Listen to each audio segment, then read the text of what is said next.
Mike, there's obviously some uncertainty, which is why you're here at these meetings to discuss. I'm just wondering what the last month has been like recruiting a 2025 class when the rules of engagement are still ambiguous.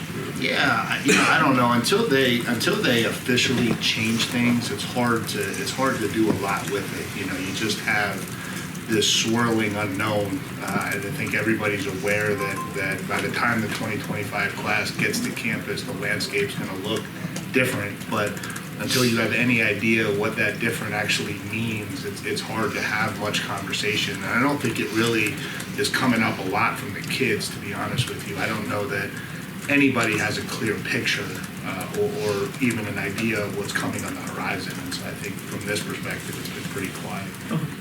With the talk of potentially 85 scholarship and capping at 85, kind of your thoughts on that, especially from a university where there's so much lore in the idea of the walk-on. Yeah, I mean, I'm strongly against it. I think it's absolutely against college football, what it stands for, what it's about. I think that'll be a major problem, especially when you look at legacies of Texas A&M kids that are going to get the opportunity to play football at Texas A&M potentially taken away from them. I think that's something that's really bad for the sport.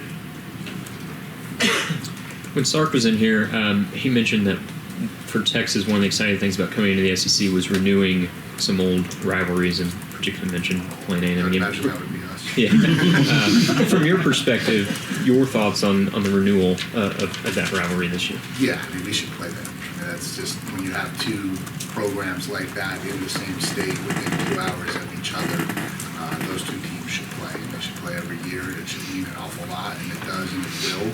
And I think it'll be really cool this year getting that rivalry back going, and awesome that we have it at Kyle Field. It'll be an amazing atmosphere.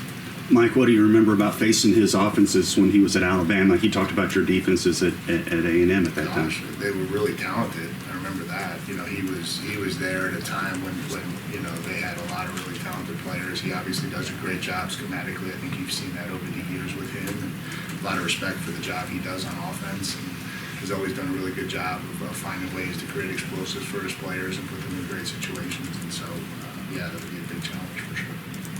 One of the other topics is the availability reports. But with any rule, there's a way to game the system or cheat the system. How do you see that playing out? Do you see people trying to take advantage of things, and how do you solve that from being an issue? Yeah, I guess this is my chance to say this publicly. I think we need to figure out how we're going to enforce rules. I think we do a lot of putting rules in place until we figure out actually how we're enforcing the rules that we put in place. It's hard to even know what people will do. Like everything, I'm sure people will try to find a way to escape the system, and depending on what the enforcement of the rules looks like. We try to model a lot after the NFL, but one of the things that the NFL has is a very strong enforcement system for people who don't follow the rules. And so I think that would be probably a good starting point. Are you in favor of it, though, availability reports? I mean, it doesn't matter to me. It really doesn't. I mean, I think if it's anything we can do, I think there's a real problem with gambling and how that's potentially going to continue to creep in. And now that,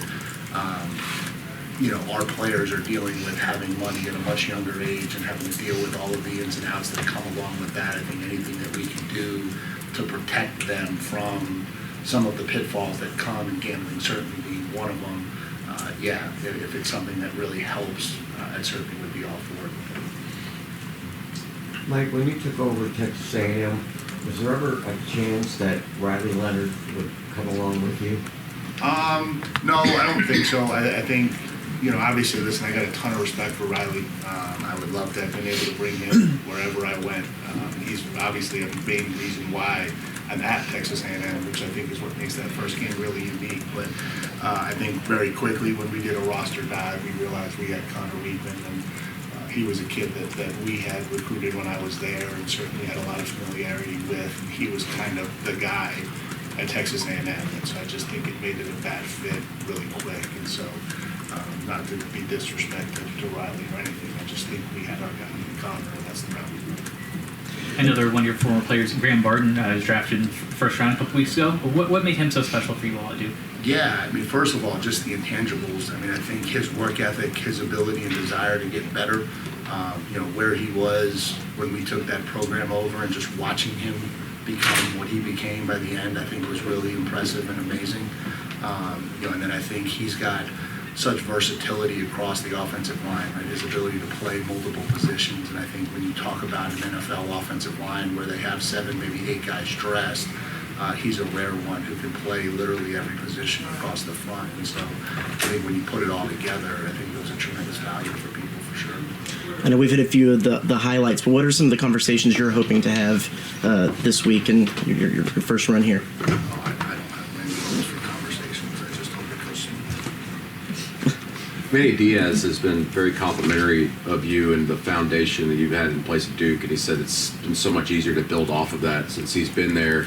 I guess take me back through the process there at Duke in setting that foundation and where you left it, you think? Yeah, I think, I'd be remiss to not say I was very fortunate to take over what Coach Cutcliffe had put together. And I'm sure what he had inherited 12 years before I got there was not very good. And so, what we found was a group of kids that maybe had gone through a really difficult spell through COVID, through some losing seasons, but certainly had tremendous character and tremendous locker room culture that we could put together. And so I think as we started to build that thing, I think we were able to just maybe take it some different directions from a football standpoint and kind of just reinvigorate some life into the program. But certainly a very strong foundation that was laid down by Coach Cutt at the time he was there too.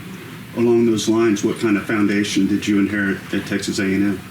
I think we've got the base to be something really, really special. I think there's a lot of talented players in that locker room. I think there's a lot of talented players that are not really excited about the way the last 2 years have gone. I think that's always a good recipe for getting kids' attention. I think when you can very clearly point out where they're not getting the results that they want, I think that gives them the opportunity, the need, and desire to want to hear ways to do it better. And so we've been able to do that. I think that's what's helped get some buy-in to the culture we've tried to bring into it. Mike, you talked in Houston. Apparently, my understanding, you told that the blocking and the offensive line will be better. And just what is the basis that you were able to have confidence that y'all made so much progress there? I don't think I've said we've made a lot of progress there, but just I think that the concept of being a year better, I think, really confident with Adam Cushion. I think he's the best offensive line coach in the country. I think the job he's done with those guys has been great. I think we've been able to add some pieces to it. And I think those guys are very prideful. I don't think they're very excited about the reputation they have in the Texas A&M community for last year. And so I think they're very hungry to change that narrative. Coach, you start right out of the gate with game day, big spotlight, and just right out of the gate. I mean, it's certainly a build-up, but right out of the gate you get a big test. Yeah, so it's interesting. We went through this a little bit last year. Obviously, a different perspective on our end going against Clemson in the opener, but that was a huge national spotlight for Duke, and that was something that we were dealing with for the first time. And so I think maybe prepared a little bit. I think some of the benefits of it you see really quickly. One, obviously getting the kids' attention. I think as you go through these dog days of summer and kids naturally tend to lose focus a little bit.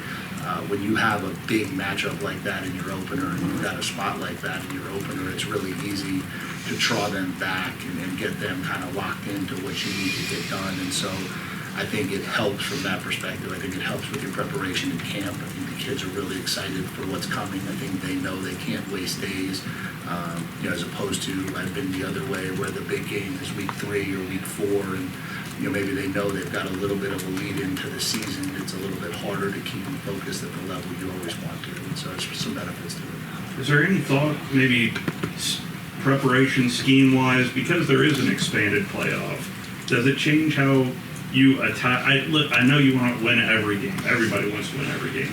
But in terms of it getting into the playoff, it is easier. There's more teams to get into the playoffs.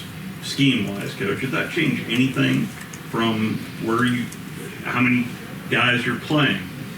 No, I don't think so. I still think the margins, like if you look at what it means to get into, what is essentially, either winning the SEC or being in the top 2 to 3 teams, maybe 4 if we're lucky of the SEC, like that's not 7-5 football, and so I think what you have to do week in and week out is still different. I think people are you know, the NFL playoff model is a little bit different, right? 9 and 7, sometimes 8 and 8 get you in, you know, whatever that looks like on 17 games now. But that's not the college model. I mean, you're still looking at 10 and 2 teams probably being on the outside looking in if all breaks right. And so, no, I don't think you change a whole lot. For one more, Mike Sark was in here a little while ago talking about how in a world of realignment, it's good that they're gaining back Texas A&M as a rival. I'm curious for your thoughts on that in a realignment world, just about the opportunity of playing a traditional rival in Texas again. Gotcha.